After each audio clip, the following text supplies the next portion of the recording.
नमस्कार व्यूअर्स, मेरा नाम Rajesh Kumar Meena, lecture electronics engineering, Rajesh Pilot government polytechnic college Dausa.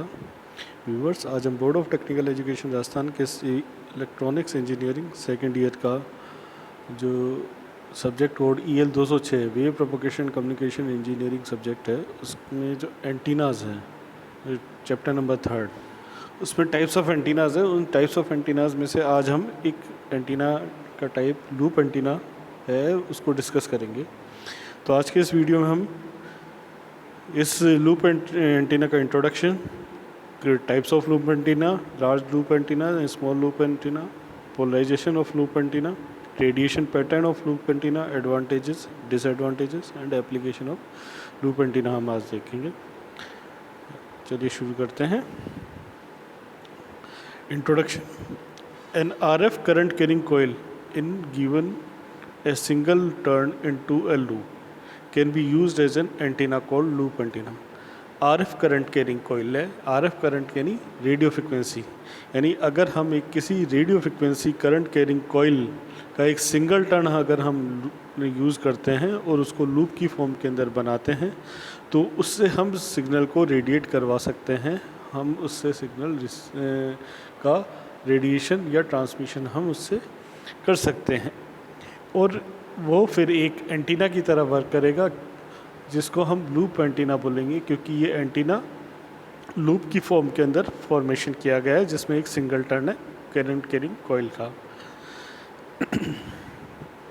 The antenna through this loop antenna the current through this loop antenna will be in phase. जो current होगा इस loop antenna के through वो phase में होगा। The magnetic field will be perpendicular to the whole loop carrying current, और जो loop है उस लूप के परपेंडिकुलर डायरेक्शन के अंदर जो मैग्नेटिक फील्ड जो जनरेट होगी वो उसके लूप के परपेंडिकुलर होगी। इसका मतलब ये है कि इसके थ्रू जो सिग्नल इलेक्ट्रोमैग्नेटिक वेव है, वो इलेक्ट्रोमैग्नेटिक वेव के अंदर जो इलेक्ट्रिक पोर्शन है वो तो फेज़ में होगा जो करंट, और इसमें जो मैग्नेटिक फील्ड जो डेवलप होगी वो मैग्नेटिक फील्ड जो लूप है हमारा लूप एंटीना उसके परपेंडिकुलर होगा, 90 डिग्री पर होगा।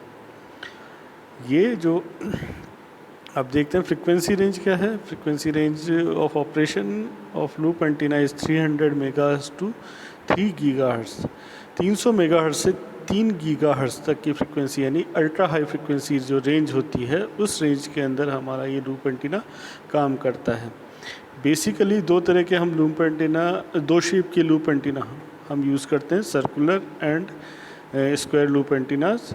These type of antennas are mostly use as AM receiver because of high signal to noise ratio.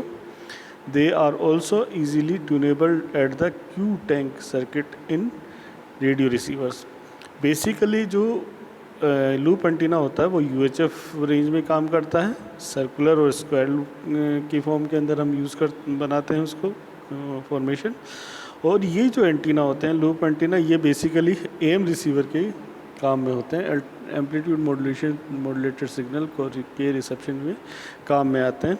ये इसलिए इसमें काम में आते हैं क्योंकि जो इनका सिग्नल टू नॉइज़ रेशियो है SNR वो हाई होता है। Signal to noise ratio high होने का मतलब ये है कि हम जो हमारा सिग्नल है, टोटल सिग्नल रिसीव है, उसके अंदर जो सिग्नल का पार्ट है उस सिग्नल के पार्ट में और जो नॉइज़ उसके अंदर एडअप होके आई है उनका जो रेशियो है सिग्नल डिवाइडेड बाय नॉइज़, जो पावर है उसकी जो रेशियो है वो हाई होता है।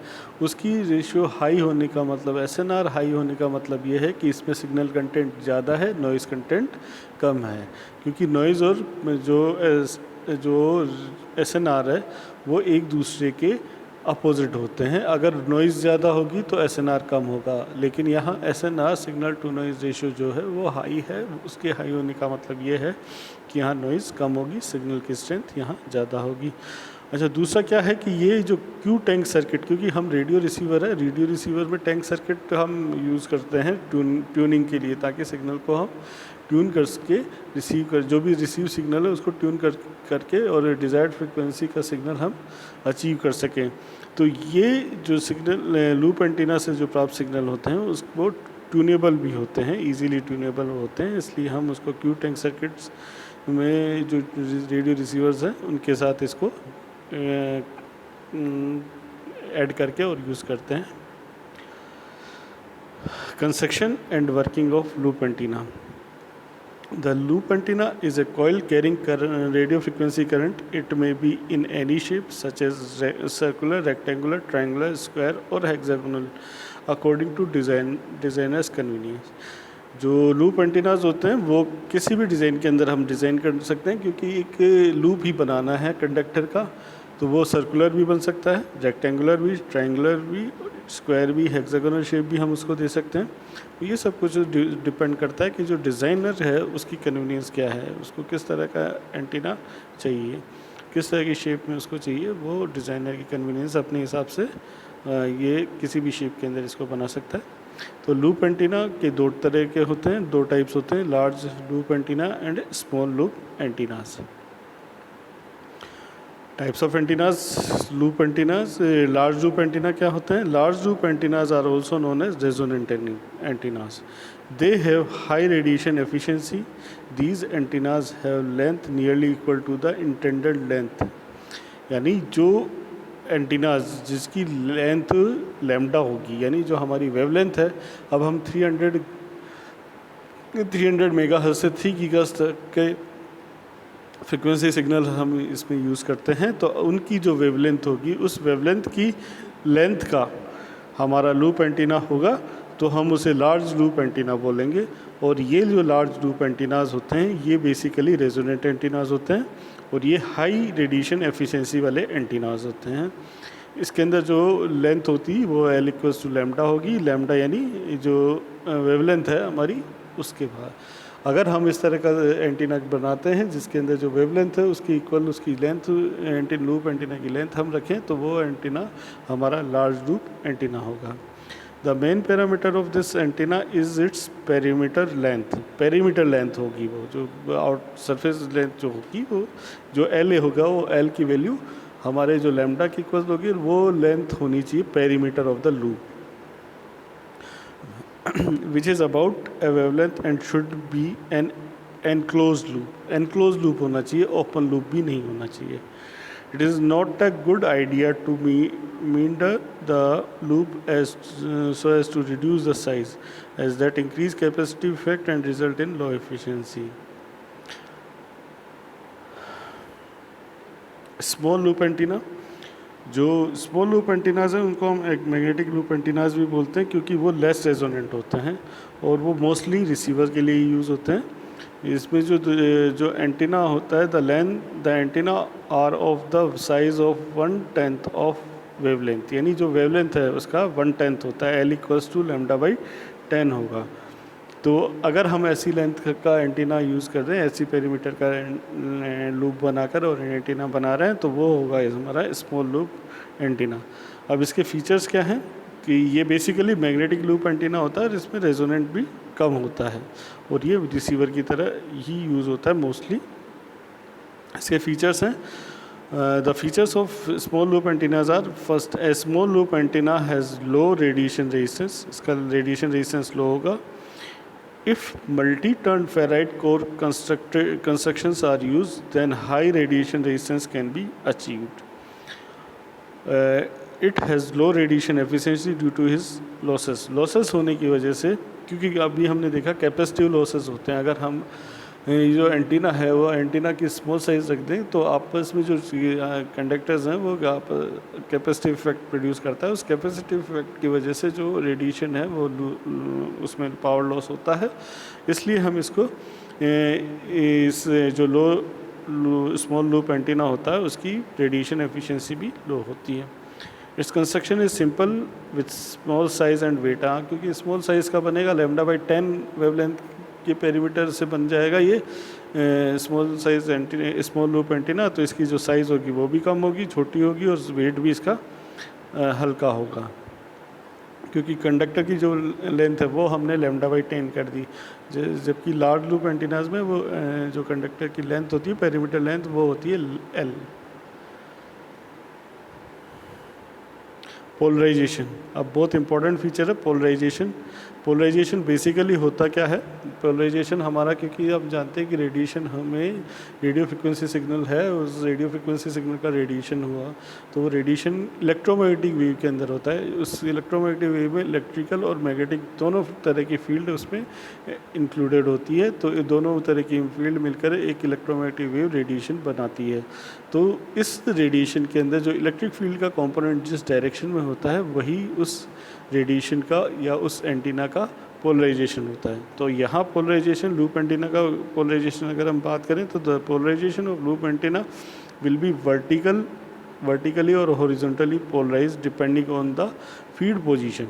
हमने जो फीड किया है एंटीना पर, उस एंटीना की फीड पोजीशन पर डिपेंड करता है जो कि ये वर्टिकली पोलराइज होगा या हॉरिजॉन्टली पोलराइज होगा। The vertical polarization given at the center of the vertical side while the horizontal polarization is given at the center of the horizontal side. अगर हमने इसके वर्टिकल साइड पर फीड दिया है तो वर्टिकली पोलराइज होगा, और अगर हॉरिजॉन्टल साइड पर इसका फीड दिया है तो ये हॉरिजॉन्टल होगा। सपोज अब फिर से डायग्राम देखते हैं। ये डायग्राम, इसके अंदर ये देखिए एंटीना, लूप एंटीना बना हुआ है।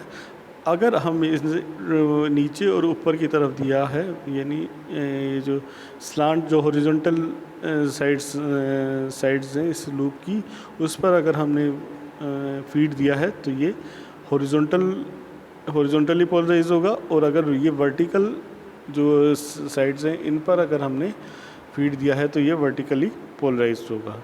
तो पोलराइजेशन इसका वर्टिकली भी हो सकता है और हॉरिजॉन्टली भी हो सकता है इसका पोलराइजेशन। तो ये डिपेंड करता है हमारी फीड पर। तो इसलिए इसमें ये फ्लेक्सिबिलिटी हमें प्रोवाइड करवाता है लूप एंटीना कि हम इसको किस तरह से पोलराइजेशन रखें। The small loop antenna is generally linearly polarized one. When a small loop antenna is mounted on top of a portable receiver whose output is connected to a meter, it becomes a great direction finder. Basically जो loop antennas होते हैं वो direction finders में हम use करते हैं। तो इसको डायरेक्शन फाइंडर्स और ये जो स्मॉल लूप एंटीनाज होते हैं, ये स्मॉल लूप एंटीनाज हमारे लीनियरली पोलराइज्ड होते हैं।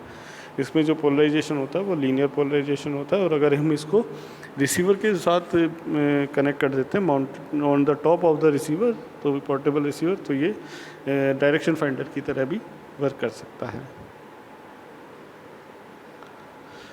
रेडिएशन पैटर्न, इसका जो रेडिएशन पैटर्न है उसका डायग्राम आप देख सकते हैं। The radiation pattern of these antennas will same as that of short horizontal dipole antenna. Short dipole horizontal dipole antennas की तरह इसका रेडिएशन पैटर्न होता है।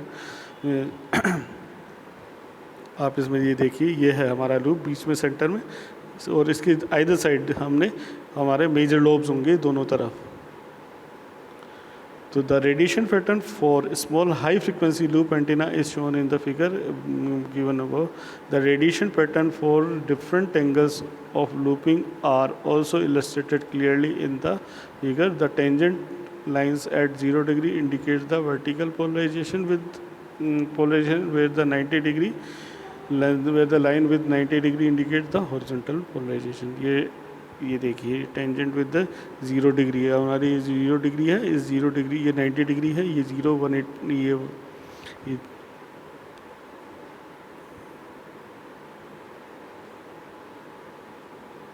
ये हमारा 180 डिग्री है, ये 0 डिग्री है, ये 90 डिग्री है। तो इस के टेंजेंट जो है वो लाइन तो हमारी ये शो कर रही है कि ये हमारा जो वर्टिकली पोलराइज है और ये हमारा हॉरिजॉन्टली पोलराइज शो कर रहा है। तो 90 डिग्री के अक्रॉस जो है वो तो हॉरिजॉन्टल पोलराइजेशन दिखाएगा, और ये 180 0 से 180 वाली जो लाइन है ये हमारा शो करेगा कि ये वर्टिकली पोलराइजेशन है। अब इसके एडवांटेजेस देख लें। इसकी जो साइज़ है वो कॉम्पैक्ट साइज़ होती है और डायरेक्टिविटी इसकी हाई होती है, इसीलिए डायरेक्शन फाइंडर्स की तरह हम इसको यूज़ करते हैं। तो इसकी जो हम कह सकते हैं कि इसकी डायरेक्टिविटी हाई है और साइज़ भी इसकी कॉम्पैक्ट है, खुली हुई, ओपन नहीं है जैसे वो हमारे बाकी एंटीनास थे, लूप एंटीना थे और लॉग पीरियोडिक थे या गिवडो एंटीना थे, तो उनकी तरह कॉम्पैक्ट इसकी साइज़ उनके मुकाबले कॉम्पैक्ट होती है। और हाई डायरेक्टिविटी इसकी जो दो मेन एडवांटेजेस हैं वो लूप एंटीना के ये हैं कि compact in size and high directivity. दूसरी चीज़ डिसएडवांटेज अगर हम बात करें तो इसकी जो मेजर डिसएडवांटेज है कि ये इम्पीडेंस मैचिंग में नॉट बी ऑलवेज गुड, हमेशा इम्पीडेंस मैचिंग इसका अच्छा होगा ये कह नहीं सकते। As very high resonance quality factor, और रेजोनेंस क्योंकि इसका जो क्वालिटी फैक्टर है वो हाई होता है, इसलिए हम इसकी इम्पीडेंस मैचिंग हमेशा अच्छी में होगी ये हम कह नहीं सकते। एप्लीकेशन, ये RFID डिवाइसेस में हम यूज़ करते हैं, मीडियम फ्रिक्वेंसी, हाई फ्रिक्वेंसी और शॉर्ट वेव रिसीवर्स में हम इसको यूज़ करते हैं। RFID हमारे जो एंटीनाज होते हैं वो बेसिकली हम जैसे मेट्रोज़ के अंदर और इनमें देखते हैं तो RFID एंटीनाज हम यूज़ करते हैं। मीडियम फ्रिक्वेंसी, हाई फ्रिक्वेंसी और शॉर्ट वेव रिसीवर्स के अंदर हम इसको यूज़ करते हैं।